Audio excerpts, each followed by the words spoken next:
예, 안녕하세요. 집보합니다. 오늘은 사업포괄 양수도, 다른 말로 사업포괄 양도 양수. 그렇게 다들 사용하고 있는 표현이고요. 이 내용을 모르시는 분들이 어떻게 좀 많으실 것 같아요. 생소할 수도 있고. 하지만 좀 아셨으면 해서 제가 영상 녹화를 하고 있고요. 자, 그러면은 본격적으로 한번 사업포괄 양수도가 뭔지 알아보겠습니다. 자, 일반 매매에서의 양도 양수 계약. 일반 매매의 사업 양도 양수의 경우 부가가치세가 과세가 되는 거래입니다. 네. 말 그대로 그런 액면대로 예, 부가세가 포함된다. 뭐 예를 들면 여러분들이 뭐 어떤 거를 이게 사는 경우가 있죠. 뭐 슈퍼에 가서 하든 음식점에 가서 카드를 쓰시든 그럴 때 여러분들 최종 소비자의 경우 부가세를 그 사업주한테 내고 그거를 거래를 하시는 거기 때문에 그 사업주는 나중에 세무서에 부가세를 따로 내는 거죠. 네, 이 정도의 개념으로 보시면 되실 것 같고요. 자, 사업을 양도하면서 양수자에게 공급하는 모든 사업용 자산은 양도자, 양수자 간의 세금 계산서를 수수해야 하는 거래입니다. 그러니까 매도자가 매수자한테 세금 계산서를 끊어줘야 되는 거죠. 양도자는 이에 대한 부가가치세를 신고 납부해야 하고 양수자는 세금 계산서를 통해 부가세를 환급을 받아야 합니다. 환급. 자, 하지만 양도자가 납부한 만큼 양수자가 환급을 받게 되면 과세관청에서는 부가가치세 수입은 전혀 없고 사업자 간에 수수해야 하는 거래 금액만 높아지기 때문에 세법상 이런 번거로움 없애기 위해서 포괄 양수도라는 제도를 마련하고 있습니다. 네, 이해가 되셨죠? 자, 뭐 이해가 안 되셨어도 대략 알고 넘어가시면 될 것 같아요. 다음에 또 나오니까요. 자, 그래서 뭐 이건 일반 매매의 경우인데 뭐 세금계산서를 발행 안 하면 뭐 세금계산서를 미발급하고 이렇게 하게 되면 나중에 가산세를 납부해야 된다. 그리고 공제받을 수 없다. 환급을 못 받는다는 얘기죠. 자, 사업 포괄 양도 양수 계약. 저희가 알려고 했던 공부하려고 했던 내용이죠. 자, 첫 번째 부동산을 포함하여 사업에 대한 모든 부분, 이 부분이 중요합니다. 매수인이 양수하여 권리, 의무, 자산, 인적시설, 물적 자산 등을 포괄적으로 인수하는 계약을 말한다. 네, 이거 액면대로 읽어주시면 되실 것 같아요. 이해하시고. 자, 두 번째, 사업의 동일성이 유지되면서 경영 주체만 바꾸는 계약을 의미한다. 뭐 쉽게 말씀드리면 처음에 주인이 임대업으로 유지를 하고 있었다. 그럼 저 매수인도 당연히 임대업으로 등록을 하고 그걸 그대로 유지하면서 그 사업을 받으면 되는 거거든요. 자, 포괄 양수도에 해당하는 경우 부가가치세법상 공급이 아니므로 세금계산서 발행해서는 안 된다. 세금계산서가 필요 없다는 얘기죠. 네, 좋은 겁니다. 자, 매도인과 매수인이 부가세를 주고받을 필요가 없어 실무에서 통용됩니다. 부가세가 필요 없다는 얘기죠. 자, 그 부연 설명인데 부가가치세법상 재화의 공급에 네, 이 부분 재화의 공급에 해당되지 않기에 건물분 부가가치세를 매수인으로부터 거래징수하여 신고 납부하고 다시 매수인은 부가가치세를 환급받는 일이 생략됩니다. 뭐 액면대로 이해하시면 되실 것 같아요. 자, 양도인은 건물분 부가세액만큼 양도가액을 낮출 수 있어 원만한 거래를 할 수 있고 무슨 말이냐면은 부가세가 왔다 갔다 안 해도 되니까 양도인 입장에서는 양수인한테 부가세를 따로 안 받아도 되니까 금액이 더 내려가겠죠. 양수인 역시 매수할 때 자금 부담이 줄어드는 장점이 있어 조건만 만족한다면 대부분 포괄 양수도로 진행하게 됩니다. 뭐 당연한 얘기니까요. 예, 당연하게 이해하시면 되실 것 같아요. 자, 그 대표가 상가매매의 경우 해당이 된다고 보시면 되고요. 자, 사업 양도 시점에는 양도장수자 동일 업종이 유지되어야 하며 양도 시점 이후에는 양수자의 업종 변경이나 추가 정정은 가능하다. 하지만 면세 사업은 안 된다. 예, 여기 포인트 같아요. 일반 과세자로부터 양수한 사업은 간이 과세자로 등록할 수 없습니다. 예, 이것도 액면대로 읽어주시면 되실 것 같아요. 그러니까 일반에서 간이로 안 된다. 자동으로 근데 예, 바뀝니다. 자, 포괄 양도 양수 계약은 건물분에 대한 부가가치세를 내고 환급받는 절차를 줄여주고 매수인의 매입 자금이 모자란 경우 등에 유용하게 사용될 수 있습니다. 위에서 했던 말을 다시 한번 쓴 거네요. 자, 부가세, 부가가치세죠. 자, 주택을 제외한, 근데 주택도 사실상 포함입니다. 왜냐, 주택은 6억 원 넘어간 부가세가 붙거든요. 그러니까 주택을 제외, 근데 일반적으로는 뭐 6억 원 넘어가는 주택이 뭐 그렇게 많다고 할 수는 없으니까요. 전체 주택에서. 그래서 제외한 걸로 얘기한 거고요. 주택을 제외한 사업용 자산, 즉 건물을 매각할 때 부가가치세라는 것이 따라다니기 마련입니다. 당연한 얘기겠죠. 그리고 토지에는 비과세, 건물에는 부가세가 붙어.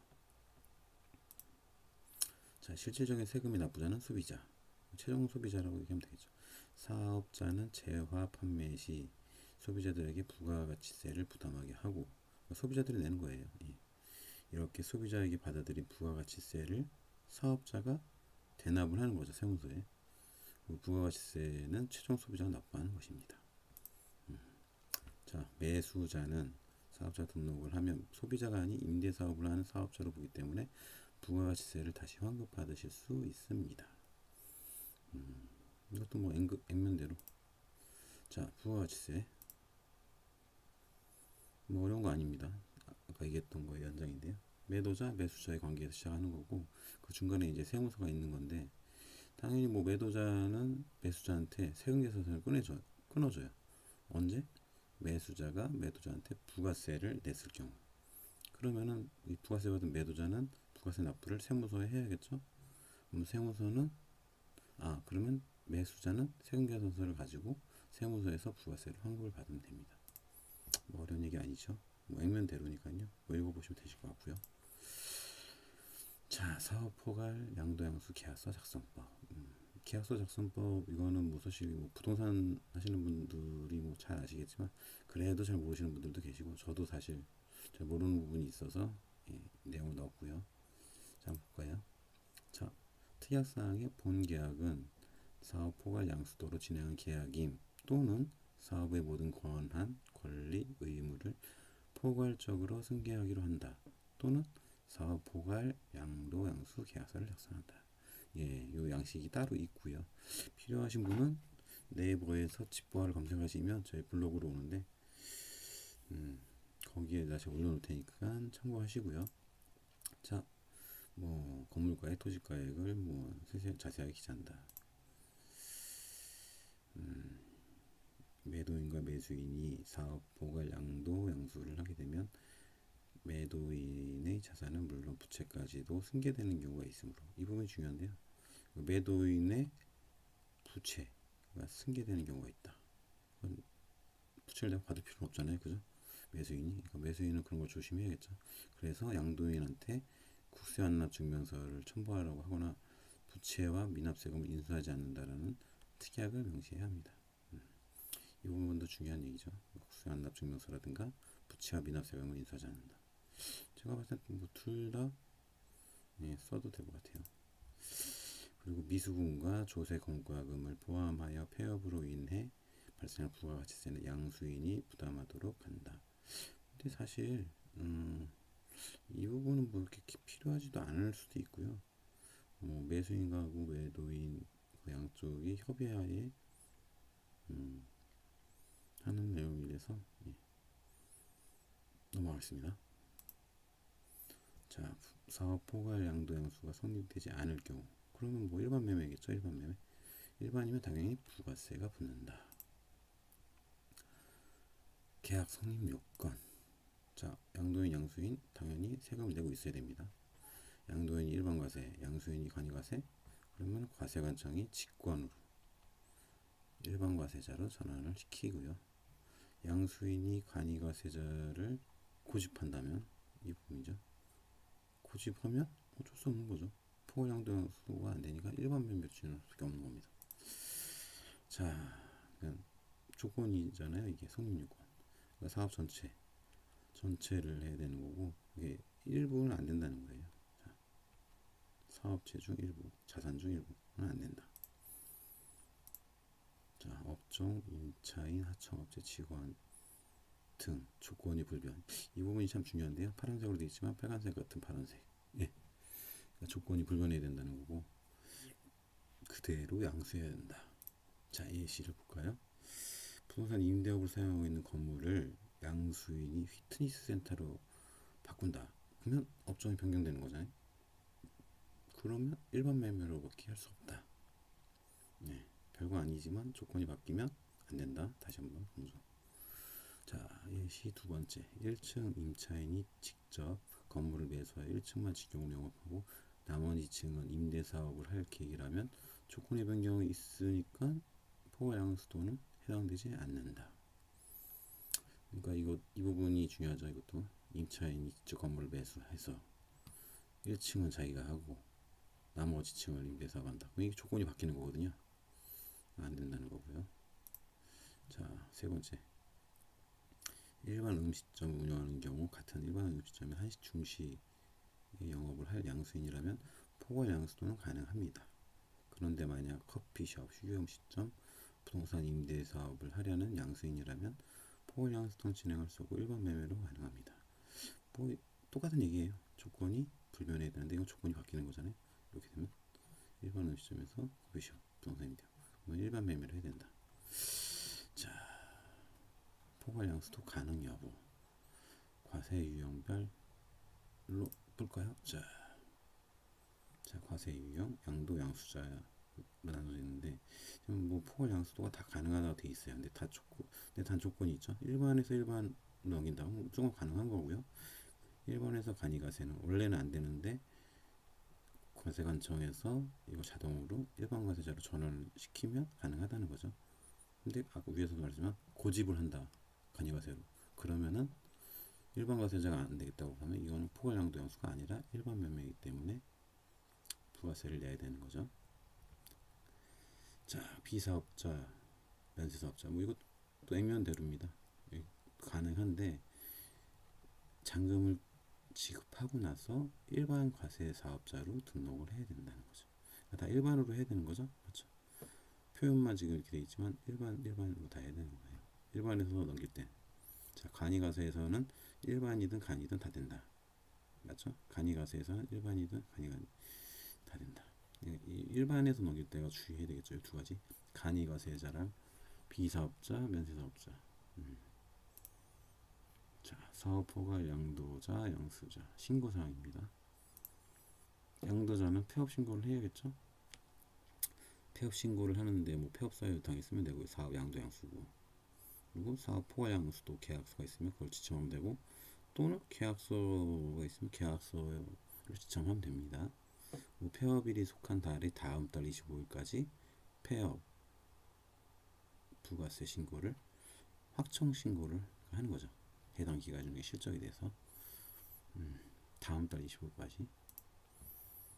자, 양수자는 사업자 등록 신청을 당연히 해야겠죠. 사업하려면 돈을 벌면서 사업자 등록을 당연히 해야 되기 때문에 임대차 계약서는 어디든 펴죠. 임대차 계약서 있어야 되고, 그다음 포괄 양도 양수 계약서 또는 계약서라고 제가 말씀드릴게요. 여기도 또는 계약서 지참이 맞을 것 같아요.